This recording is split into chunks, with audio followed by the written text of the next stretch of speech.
ఓం నమ శివాయ శ్రీమాత్రే నమః. మిత్రులకి శ్రేయోభిలాషులకి అలాగే నన్ను ఇంతగా ఆదరిస్తున్న యూట్యూబ్ ప్రేక్షకులందరికీ కూడా పేరు పేరు ధన్యవాదాలు. మిత్రులారా, మీ అందరికీ కూడా ఆ పరాదేవత ఎల్లవెల్లలా మీతో ఉండి మీ మనోవాంఛలు నెరవేర్చాలని మనస్ఫూర్తిగా కోరుకుంటున్నాను. ఈరోజు మనం పసుపుతో అద్భుతమైన ఉపాయాలు తెలుసుకుందాం. జ్యోతిశాస్త్ర ప్రకారం అన్ని గ్రహాల్లో గురుగ్రహం చాలా బలమైంది. మన జాతకంలో గురుస్థానం బలంగా ఉంటే ధనానికి ఎటువంటి లోటు రాదు. అలాగే మన వివాహ జీవితంలో కూడా మనకి ఎటువంటి సమస్యలు రావు, సంతోషంగా ఉంటాం. అలాగే వ్యాపారం, ఉద్యోగం ఇలాంటి వాటిల్లో కూడా అనుకూలత ఉంటుంది. గురుగ్రహం కనుక మన జాతకంలో బలహీనంగా ఉన్నప్పుడు, ఒకవేళ బలంగా లేకపోతే భార్యాభర్తల మధ్య గొడవలు, అనారోగ్య సమస్యలు, ఆర్థిక సమస్యలు, వ్యాపారం సరిగ్గా నడవకపోవడం, అనేక రకాలైన సమస్యలు వస్తూనే ఉంటాయి. అలాగే మనం ఎన్నో రకాల ఇబ్బందులు పడుతూ ఉంటాం. మన జాతకంలో గురుస్థానం బలంగా ఉండడానికి, మనం కోరుకున్న ప్రతి కోరిక నెరవేరడానికి గురువారం పసుపుతో చిన్న చిన్న ఉపాయాలు చెప్తాను. ఎలా చేయాలి, ఏ విధంగా చేయాలో తెలియజేస్తాను. ఈ వీడియోలో ఒక 4 ఉపాయాలు ఉంటాయి. స్కిప్ చేయకుండా చోట ప్రయత్నం చేయండి. మీకు వివాహం అవడం లేదు, వ్యాపారం సరిగ్గా సాగడం లేదు, మీ మాటకి ఎవరు విలువ ఇవ్వడం లేదు, అలాగే మీ కుటుంబంలో పిల్లలు మీ మాట వినడం లేదు, మీ మాట వినడం లేదు, మిమ్మల్ని వ్యతిరేకిస్తున్నారు, మీ మీద చేసుకోవడానికి కూడా వస్తున్నారు, దానివల్ల మీరు చనిపోదామని కూడా అనుకుంటున్నారు. అలాంటి మానసిక స్థితి మీ మనసులో ఉంది అంటే మీ జాతకంలో గురుబలం తక్కువగా ఉందని అర్థం. అలాగే మీ పిల్లల చదువు మీద చాలామంది అక్కచెల్లెలు అడుగుతూ ఉన్నారు, మా పిల్లలు చదవటం లేదండి, చదువు మీద శ్రద్ధ పెరగడానికి మేమేం చేయాలి? మీరు చేసుకునే ఉపాయమే చెప్తున్నాను. మీ పిల్లలు చదువు మీద శ్రద్ధ పెరగడానికి ఈ ఉపాయం రామబాణంలో పనిచేస్తుంది. అలాగే మీలో ఆత్మవిశ్వాసం పెరుగుతుంది, మీ మీద మీకు నమ్మకం కలుగుతుంది. ఈ ఉపాయాన్ని ఆడవారైన మగవారైనా చేసుకోవచ్చు. ఆడవారు నెలసరి టైంలో చేయకూడదు. అలాగే ఎవరన్నా మరణించి ఉన్నా ఈ ఉపాయాన్ని చేయవద్దు. చాలామంది మిత్రులు అడుగుతూ ఉంటారు, ఈరోజు చేయకూడదన్నారు, రేపు చేయవచ్చా? వీడియోలో చెప్పిన విధంగా మీకు అర్థమైతే మీరు వీడియోలో చెప్పిన రోజున చెప్పిన పదార్థాన్ని మాత్రమే వాడండి. మీకు అర్థం కాకపోతే పొరపాటును కూడా ఈ పరిహారాలని చేయవద్దు. నేను చెప్పిన ఏ ఉపాయమైనా సరే సబ్స్టిట్యూట్ అంటే నాకు ఈరోజు వీలు కాలేదు, రేపు చేయవచ్చా, అది పూజల్లో అవుతుంది, కానీ తాంత్రిక ఉపాయాల్లో అలాంటి అవకాశం ఉండదు. దీన్ని ఆ రోజున ఆ సందర్భంలో చేసినప్పుడు మాత్రమే ఫలితాలు వస్తాయి. ఇది గుర్తుంచుకోండి. అలాగే మీకు ఈ వీడియో నచ్చినట్లయితే లైక్ చేయండి, నా ఛానల్ సబ్స్క్రైబ్ చేసుకోండి, గంట సింబల్ని యాక్టివేట్ చేసుకోండి, 10 మంది మిత్రులకి షేర్ చేయండి. అలాగే చాలామంది మిత్రులు మెయిల్స్లోను, కామెంట్స్లోను అనేక రకాలైన సమస్యల గురించి అడుగుతూ ఉన్నారు. నా వీడియోస్లోకి వెళ్ళండి, మీరు ఆచరించగలిగేదాన్ని ప్రయత్నం చేయండి. మీరు ఏదైతే అందుబాటులో ఉంటుందో పదార్థం కానీ, వస్తువులు కానీ, టైం కానీ మీకు వీలైతేనే చేయండి. లేకపోతే వీలు కాకపోయినప్పుడు ఎట్టి పరిస్థితుల్లో ప్రయత్నం చేయవద్దు. కొంతమందికి త్వరగా ఫలితాలను ఇస్తాయి, కొంతమందికి నెలలు పట్టవచ్చు, కొంతమందికి సంవత్సరాలు చేసిన ఫలితాలు రాకపోవచ్చు. మీ మనస్సు, మీ మానసిక శక్తి, మీలో ఉండే గ్రహానుకూలత, అలాగే దైవబలం ఇవి పెంపొందించుకున్నప్పుడు మాత్రమే ఈ ఉపాయాలు పనిచేస్తాయి. అలా కాకుండా మనం ఏదో చేస్తున్నాం కదా అని చేస్తే మీకు ఎటువంటి ఫలితము రాకపోగా మీకు ఇబ్బంది పడే అవకాశం కూడా ఉంటుంది. ఎందుకంటే మన మనస్సు ఎదుటివారి మీద కానీ మనం ఈ ఉపాయాలని మన కోసం ఉపయోగించుకోవాలి. ఎదుటివారిని ఇబ్బంది పెట్టాలని ప్రయత్నం చేస్తే మనమే ఇబ్బంది పడతాం. పనులు అవ్వకపోగా దాని నుంచి కొత్త సమస్యలు ఎదుర్కొంటారు. చాలామంది అంటూ ఉంటారు, మేము ఎన్నో చేస్తున్నామండి, మాకు కలిసి రావడం 20 ఏళ్ళు అయ్యింది, 30 ఏళ్ళు అయ్యింది, కలిసి రావడం లేదు. మీ మనసు మీ దగ్గర లేదు, మీ ఆలోచన విధానం మీ దగ్గర లేదు. మీ దగ్గర ఉండాలి అన్నప్పుడు దైవానుకూలత ఉండాలి. దైవాన్ని ఆరాధిస్తున్నప్పుడు పక్క వాళ్ళ గురించి, ఎదుటి వాళ్ళ గురించి కాదు, మీ గురించి మీరు ప్రయత్నం చేయాలి. ఈ ఉపాయం కూడా అలాంటిదే. ఈ ఉపాయాన్ని స్కిప్ చేయకుండా చూడండి, మీకు అర్థమవుతుంది. 4 ఉపాయాలు ఉన్నాయి. కాస్త లెంతీగా ఉండవచ్చు, కానీ పూర్తిగా చిన్న చిన్న ఉపాయాలు, మీకు ఉపయోగపడే ఉపాయాలు. జాగ్రత్తగా వినండి. ఈ ఉపాయాన్ని గురువారం రోజు చేయాలి. గురువారం రోజున కొంచెం పసుపు తీసుకోండి. నేను కలిపి ఉంచాను, ఎందుకంటే కలపడం కూడా టైం పడుతుంది కాబట్టి. నీళ్ళలో అంటే గంగాజలం ఉంటే గంగాజలం కలుపుకోండి, లేదా మామూలు నీళ్ళతో కలుపుకోండి. మీరు స్నానం చేసిన తర్వాత ఈ పసుపుని పేస్ట్గా కలుపుకొని మీరు స్నానం చేసిన తర్వాత దేవుడికి నమస్కారం చేసుకొని ఈ గురువారం రోజున కాస్త పసుపు తీసుకొని నుదుటిని బొట్టుగా పెట్టుకోవచ్చు. నుదుటిని బొట్టుగా పెట్టుకోవడం ఇబ్బందిగా ఉంది అనుకునేవారు మీ బొడ్డు మీద బొట్టుగా పెట్టుకోవచ్చు. అక్కడ కూడా ఇబ్బందిగా అనుకునేవారు మీ మణికట్టు మీద, కుడి చేతి మణికట్టు మీద పెట్టుకోవచ్చు. ఆడవారైనా మగవారైనా ఎవరైనా సరే. ఎందుకు పెట్టుకోవాలి, లాభం ఏంటి? ఇలా చేయటం వల్ల ఇది గురువారం మొదలు పెట్టాలి. మీరు కంటిన్యూ పెట్టుకోవచ్చు. నెలసరి ఉన్నప్పుడు చేయవద్దని చెప్పాను కదా, అది గుర్తుంచుకోండి. ఆడవారైతే మగవారు కంటిన్యూ పెట్టుకోవచ్చు. ఎందుకు పెట్టుకోవాలంటే చాలామంది మాకు బద్ధకం అండి, బద్ధకం చచ్చిపోతున్నామండి అనేవారు. బద్ధకం అనేది రావడానికి కూడా గురుగ్రహం యొక్క అనుకూలత లేకపోతేనే వస్తుంది. ఇది శాస్త్రరీత్యా పసుపు గురువుకి చిహ్నం కాబట్టి లక్ష్మికి చిహ్నం. మీరు ఇది పెట్టుకోవడం వల్ల మెల్లమెల్లగా మీ బద్ధకం తొలగిపోతుంది. చిన్న ఉపాయమే, చాలా అద్భుతంగా పనిచేస్తుంది. అలాగే మీరు బద్ధకం తొలగిపోయి మీ ఆత్మవిశ్వాసం పెరుగుతుంది. చిత్రంగా ఉంది కదూ. ఎందుకంటే నాడీ వ్యవస్థని ప్రేరేపిస్తుంది పసుపు. కాబట్టి మీరు పసుపుని కంపల్సరిగా ప్రతిరోజు పెట్టుకోవడానికి ప్రయత్నం చేయండి. ఆడవారు అందుకే మన పూర్వీకులు జీవన విధానంలో భాగంగా చేశారు. సనాతన ధర్మంలో మనం వదిలేసాం కాబట్టి వాళ్ళు ఏడుస్తున్నాం.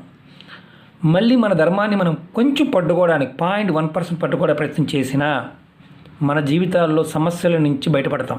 స్వయం శక్తిగా మనం ఎదుగుతాం. అంటే మనం ఎవరిని అంటే ఈ ప్రతి విషయానికి ఎవరో ఒకరు ఏదో వచ్చి చెయ్యాలని ఆలోచించాం. మనం చేసుకోగలుగుతాం. దాన్ని స్వయం శక్తి అంటారు. అలాగే ఈ ఉపాయాన్ని ప్రతి గురువారం చేసుకోవచ్చు, లేదా మీరు గురువారం స్టార్ట్ చేసి ప్రతిరోజు కంటిన్యూ చేసుకోవచ్చు. అలాగే ఈ పసుపుతోనే ఇంకొక ఉపాయం చెప్తాను. మీరు గురువారం రోజున పసుపులో గంగాజలం కానీ లేదా రోజ్ వాటర్, ఇది మనకి షాపుల్లో దొరికేస్తుంది, ఫ్యాన్సీ స్టోర్లో దొరుకుతుంది, పూజా వస్తువుల షాపుల్లో కూడా దొరుకుతుంది. కలుపుకొని మీ ఇంటి మెయిన్ గుమ్మం అంటాం కదా, ఆ గుమ్మం మీద 4 లైన్లు అడ్డంగా, అంటే మామూలుగా అంతకుముందు దర్వాజాల మీద చెక్కేవారు. మనం ప్రతిరోజు మన కుటుంబ సభ్యులు పెద్దవాళ్ళు రాస్తూ ఉండేవారు. ఇప్పుడు అత్యాధునిక అంటే మనం కాస్త తెలివిగల వాళ్ళం అయ్యాం, అందం పాడైపోతుందని ప్లెయిన్గా పెట్టుకుంటున్నాం. దాని మీద మనం పసుపు రాసే అలవాటు కూడా లేదు. ఇల్లు ఓపెనింగ్ అప్పుడు మాత్రమే రాస్తూ ఉంటాం. ఇది ప్రతిరోజు చేసుకునే ఉపాయం. మీరు అడ్డంగా 4 గీతలు గీయండి.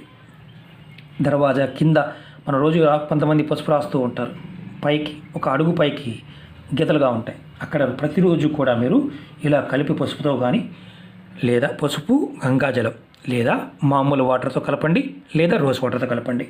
రోజు మీరు రాస్తూ ఉండండి.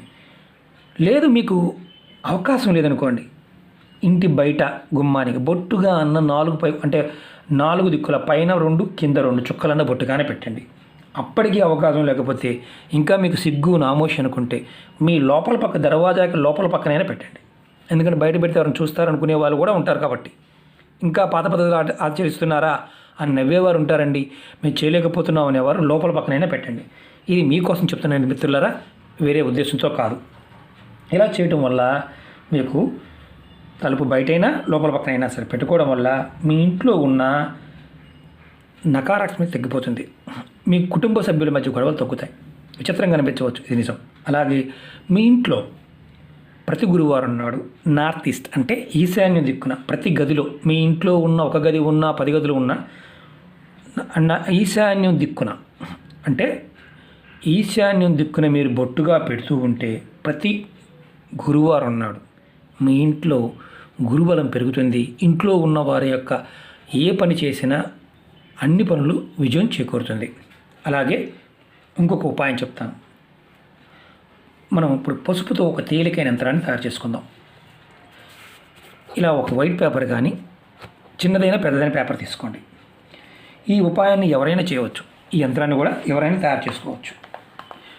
స్కిప్ చేయకుండా చూడండి. ఎందుకు చెప్పానంటే చిన్న చిన్న ఉపాయాలు 4 ఉంటాయి కాబట్టి. ఈ తేలికైన యంత్రాన్ని గురువారం రోజున తయారు చేసుకోవాలి. ఉదయం నుండి సాయంత్రం వరకు ఎప్పుడైనా చేయవచ్చు. మీరు పసుపుతో ఇలా తడి పసుపు తీసుకోండి. చూడండి,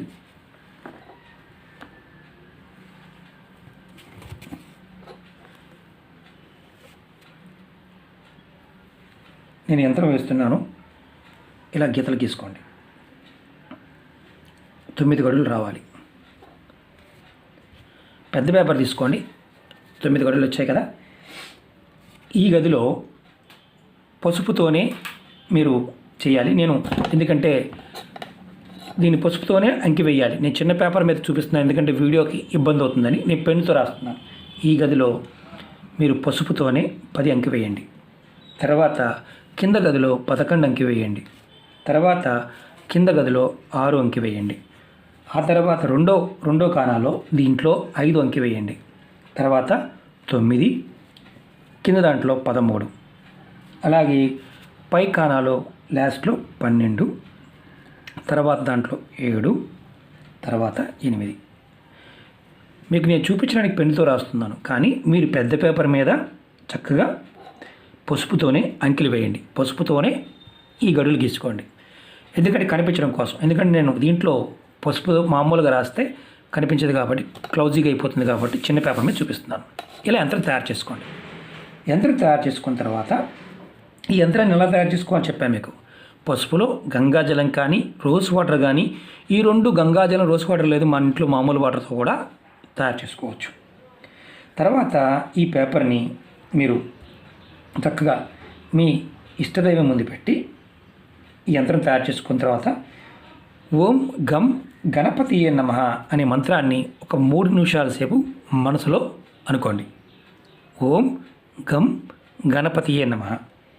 తర్వాత మీ ఇష్టదైవానికి కానీ మీ కులదైవానికి కానీ దీపారాధన చేసి ఈ యంత్రం అక్కడికి పెట్టి మీరు ఆ మంత్రాన్ని కూడా మీ ఇష్టదైవ మంత్రాన్ని కూడా ఒక 3 నిమిషాలు లేదా 5 నిమిషాల సేపు మనసులో అనుకోండి. తర్వాత ఒక పసుపు కొమ్మ తీసుకోండి. ఇలా పసుపు కొమ్మ తీసుకొని మీరు చేసిన యంత్రానికి, ఇప్పుడు ఏదైతే యంత్రం చేశాం కదా, ఈ యంత్రానికి ఈ పసుపు కొమ్మ యంత్రం మధ్యలో పెట్టి చక్కగా ఈ పేపర్ని ఇలా చుట్టండి. ఇలా చుట్టారు కదా. ఇలా చుట్టేసి ఈ పసుపు కొమ్మ, పెద్ద కొమ్మైనా తీసుకోవచ్చు, చిన్న కొమ్మైనా తీసుకోవచ్చు. మీకు చూపించడానికి మాత్రమే నేను చిన్నగా చేసి చూపిస్తున్నాను.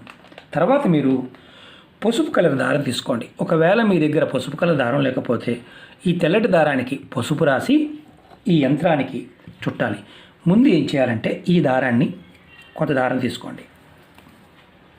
తీసుకొని ఈ దారానికి 7 ముడులు వేయండి. 1, 2,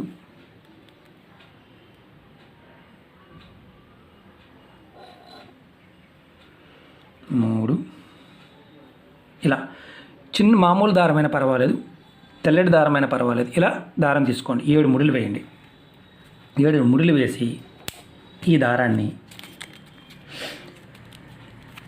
చక్కగా ఏదైతే మనం తయారు చేసామో పసుపు కొమ్ము గట్టి యంత్రం తయారు చేసాం కదా, దీన్ని చక్కగా చుట్టండి. 1, 2, 3, 4, 5, 6, 7 చుట్టూ చుట్టాం. తర్వాత దీనికి ఊడిపోకుండా ఉండడానికి మనం 2 ముళ్ళు పైన వేసాం. దారం ఊడిపోకుండా ఉండడానికి. ఇప్పుడు దీన్ని ఏం చేయాలంటే చక్కగా ఈ యంత్రాన్ని ధూపం, దీపం, అలాగే నైవేద్యం సమర్పించాలి. సమర్పించి ఈ దారాన్ని మనం ఏదైతే కట్టామో చక్కగా మొత్తం కవర్ అయ్యేటట్టు కట్టేసాం. చూడండి, కవర్ అయిపోయింది. ఈ కట్టిన తర్వాత మీ మనసులో ఇలా కుడి చేతితో పట్టుకోండి. ఇలా పట్టుకొని మీ మనసులో ఉన్న అన్ని కోరికలు చెప్పుకోండి. ఒక కోరిక కాదు, అన్ని కోరికలు చెప్పుకోండి. తర్వాత ఈ యంత్రాన్ని మీ పూజా మందిరంలో కానీ, మీ లాకర్లో కానీ, మీ వ్యాపార సంస్థలో ఉండే గల్లాపెట్టులో కానీ ఎక్కడైనా పెట్టుకోవచ్చు. కానీ మీరు పూజా మందిరంలో పెట్టేటప్పుడు ఇది ఎవరికి కనిపించకుండా మీరు పూజిస్తున్న పటాల వెనకాల పెట్టండి. తర్వాత గల్లాపెట్టెలో అయినా సరే ఇది అందరూ చూడకూడదు. ఏదైనా గల్లాపెట్టెలో మీరు బాక్స్లో పెట్టుకుంటారు, దాని లోపల పెట్టండి. వ్యాపార సంస్థల్లో అయినా సరే, షాపుల్లో అయినా సరే అలాగే పెట్టాలి. ఇలా పెట్టుకుని మీరు ఇది గురువారం నాడు చేసుకొని చేస్తే, మనం ఇంతకుముందు చెప్పుకున్నాం, వ్యాపార అభివృద్ధి, ఏ షాప్ అయినా, వర్క్ షాప్ అయినా, ఇంట్లో చిన్న చిన్న వ్యాపారాలు, ఆన్లైన్ వ్యాపారాలు, ఇలాంటి వారు ఎవరైనా సరే వారి యొక్క అభివృద్ధి కలుగుతుంది. ఎందుకంటే ఇది చేయటం వల్ల గురుబలం పెరుగుతుంది. నేను యంత్రం వేశాను కదా, అది గురు యంత్రం. పెద్ద పేపర్లో చుట్టుకొనైనా సరే మీరు చిన్నగా తయారు చేసుకోవచ్చు. ఎందుకంటే నేను చూపించిన అంకెలు మీరు అక్కడ హోల్డ్ చేసుకొని చూడండి. ఎందుకంటే లెంతీ వీడియోలు అయిపోతున్నాయని, అంటే 4 ఉపాయాలు చెప్పాను, 4 వీడియోలు చేయవచ్చు. కానీ ఏంటంటే పసుపుతో చేసే ఉపాయం కంటిన్యూగా ఒకే ఉపాయం చేయాలనే ఉద్దేశంతో చెప్పడం. మీరు ప్రయత్నపూర్వకంగా చేయండి. మన ఇంట్లో దొరికే పదార్థమే. అద్భుతమైన ఫలితాలు రావడానికి అవకాశం ఉంటుంది. అనుకున్న కోరికలు నెరవేరుతాయి. పసుపే కానీ మన జీవితాన్ని మార్చగలిగే అద్భుతమైన శక్తి. ఆయుర్వేదంలో క్యాన్సర్కు మందుగా వాడతారు. ఈ పసుపుతో 10,000 రకాల ఉపాయాలు ఉన్నాయి. తాంత్రిక యంత్రాల్లోనూ అసలు జీవితంలో పసుపు లేనిది మనం లేవు. ఎందుకంటే దేవుడి పాయింట్ ఆఫ్ వ్యూలోను మన జీవన విధానంలో ఒక అద్భుతమైన వరం. దీంట్లో ఆధ్యాత్మికంగా చూసినప్పుడు, ఆరోగ్యపరంగా చూసినప్పుడు దీని శక్తి అమోఘం. అందుకే పసుపుని మనం గురు భగవానుడిగా చూస్తాము, లక్ష్మీ భగవానుడిగా చూస్తాము, గణపతిగా చూస్తాము. ఈ యంత్రం కూడా అలాంటిదే. మీకు ముందు నేను యంత్రాల గురించి కూడా, మనం చేసుకోగలిగే యంత్రాల గురించి మీకు చెప్తాను. ప్రతిదీ కూడా అర్థమయ్యే విధంగా చేయడానికి ప్రయత్నం చేస్తాను. వీడియో లాస్ట్ దాకా చూడడానికి ప్రయత్నించండి. ఓకే మిత్రులారా, ఓం నమః శివాయ, శ్రీమాత్రే నమః.